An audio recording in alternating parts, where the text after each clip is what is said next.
Well, I certainly will start with trying to see in what kind of world are we living, in fact. So we can talk about education, but first we have to see the whole picture. And I think when you walk around, when you speak to people, what you see is that we are pretty concerned. It's not going fine. I don't want to be one of those very old men in the Muppet Show who, from the sideline, just give criticism and the comments. But I think we have to start there.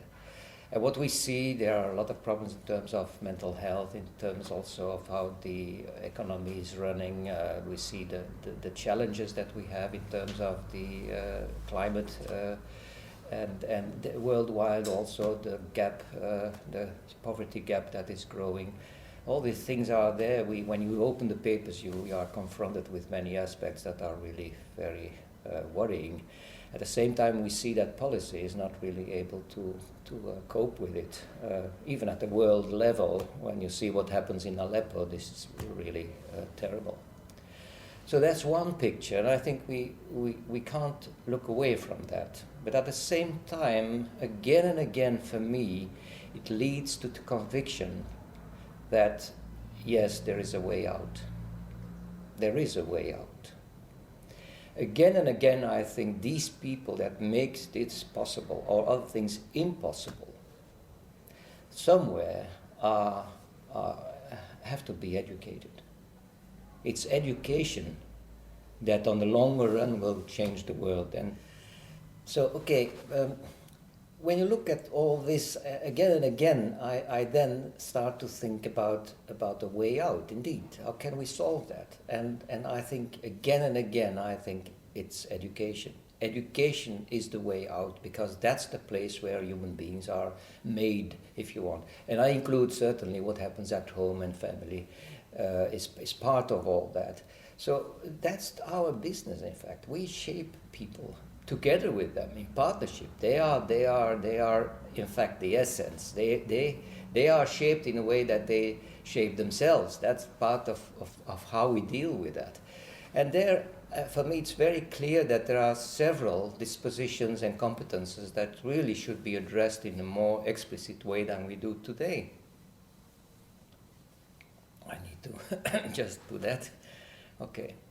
Well, we know mental health is one of the things. So to be well in your skin, if we can achieve that for every human being, it should be possible to get that at that point. What kind of misery and pain and problems in society would then disappear? Aggression, delinquency, depression, suicide is very high in our country, by the way. So all these things are there because people do not feel okay in their skin, and we need to address that as a first element indeed, because that's the basis. And from there, well, indeed, the understanding of the world, technology and all these things are crucial, but it's not enough to just put it on the agenda and on the curricula. The key point is, do people and children develop more than just knowledge? For me, knowledge is nothing if it doesn't change the way you look at things and the way you create, you construct the world, the way you have a grip to the essence of what the things are and what people are, what society is. You get that gut feeling. I used the word intuition. In the past, I didn't want to do that because people think, oh, flower power and the 68 period. But intuition is the key point of competence. In fact, in all areas and all professions. An engineer without intuition, without a kind of capacity to imagine the reality, can be very, very intelligent if you want, but will not be the best engineer. And the same counts for policymakers. If you make policy, you need to have an imagination. You have to imagine what a measure that you take will bring about below there where the real life is taking place. So we need also people that are entrepreneurial. We see it already in very young children. After 3-4 months, you can see already that children take initiatives for the better. What do we do with all that capacity? Social competence, indeed, very critical. Working together is essential. Look at the European context, the world context even. Working together is not there. It's fighting against one another. So we need to address that. And again, people say, well, there is no hope. Well, I think education is the only hope we have. How can we construct an educational system in such a way that you really develop that potential? So not just mathematics and language and numeracy and those kind of things.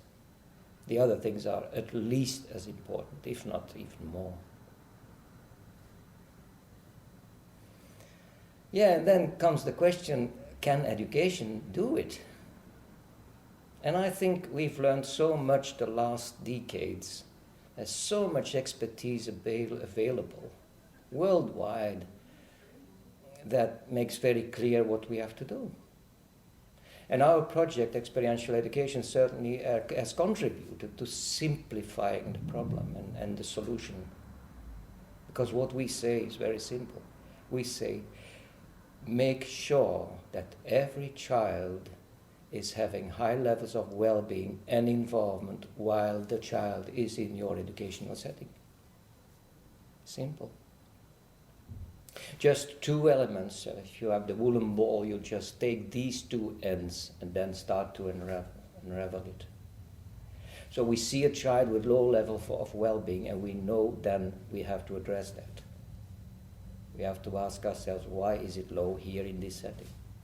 Maybe the material is too demanding, maybe the group climate is not okay, maybe the interaction with the adult is not sensitive enough to really help this child to feel okay. And if a person doesn't feel okay, certainly in the early age, it bounces back. It leads gradually to a problem that is a structural problem in the person himself. Is losing contact with his or her own emotions and feelings, and that's the start of a lot of problems later on in life. So well-being is a simple indicator. If it's not there, the child is not doing fine, we will have problems. And the child will have a lot of suffering, and the environment of the child as well. But well-being is not enough. So we need more, because we want to develop the potentials, and well-being is not enough for that. For that we need the second indicator, which is very simple as well. It's involvement, engagement, something Montessori noticed already in very young children, where she said this capacity of a young child to concentrate is the expression of the creation with capital, creation.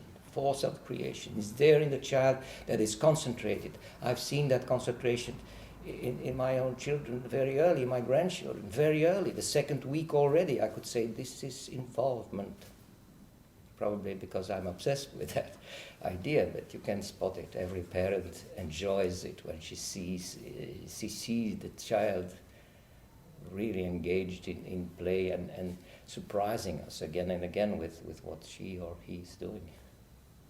So well-being involvement. And that gives the teachers, the adults, the practitioners a very clear guide to do things, to change it if we don't have enough well-being and involvement. And the nice thing about it, it's kind of reward. When you see a child blossom up, it's the most beautiful thing one can experience.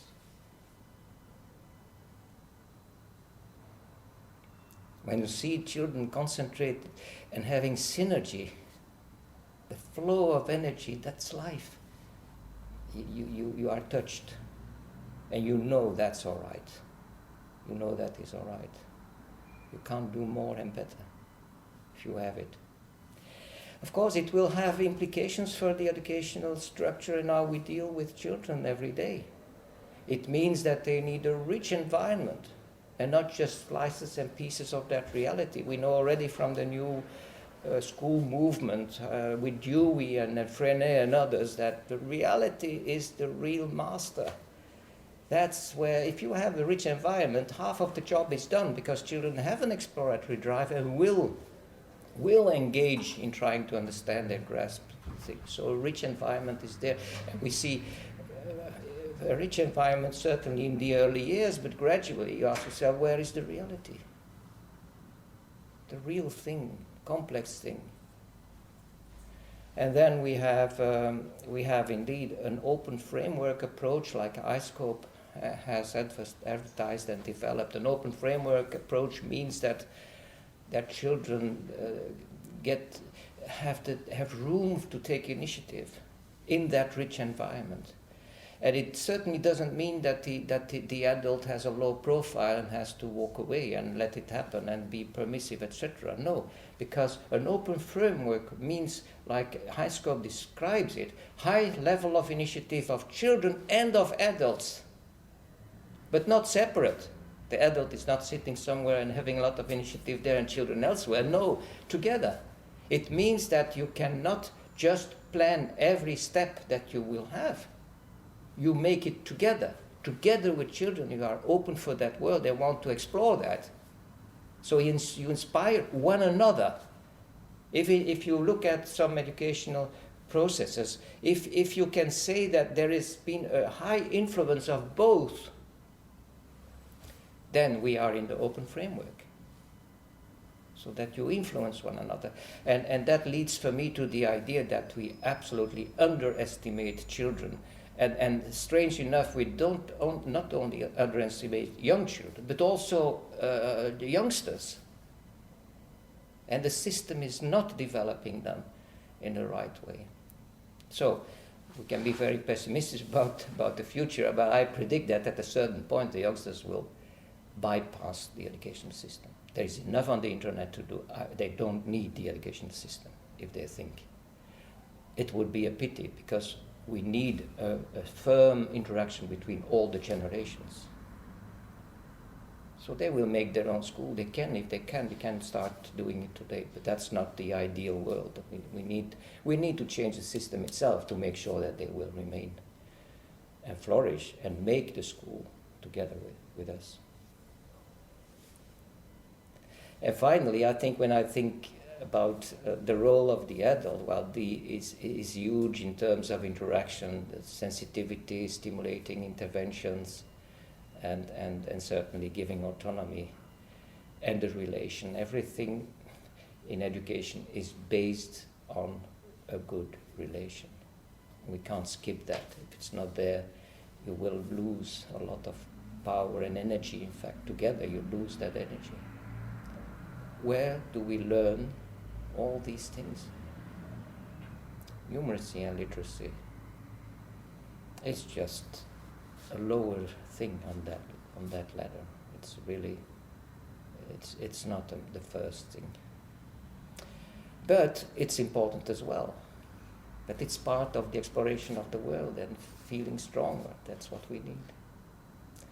So I think what I feel anyways is that what I want to achieve in that talk just in a few minutes is the hope, the word hope, and the idea, yes, we can it, because that's one of the positive elements of all this story. You can't change the IQ of a child overnight, and even if you work hard at it, if it would be possible, it would be very, very difficult to change an IQ from 110 to 120, for example. But you can change how a human being feels and thinks about him or herself overnight. Well-being and involvement can be improved in a short time, and there's no reason whatsoever to say, no, we can't do that. For IQ, it's more difficult, not for well-being and involvement. So, empowerment, that's what I want to achieve.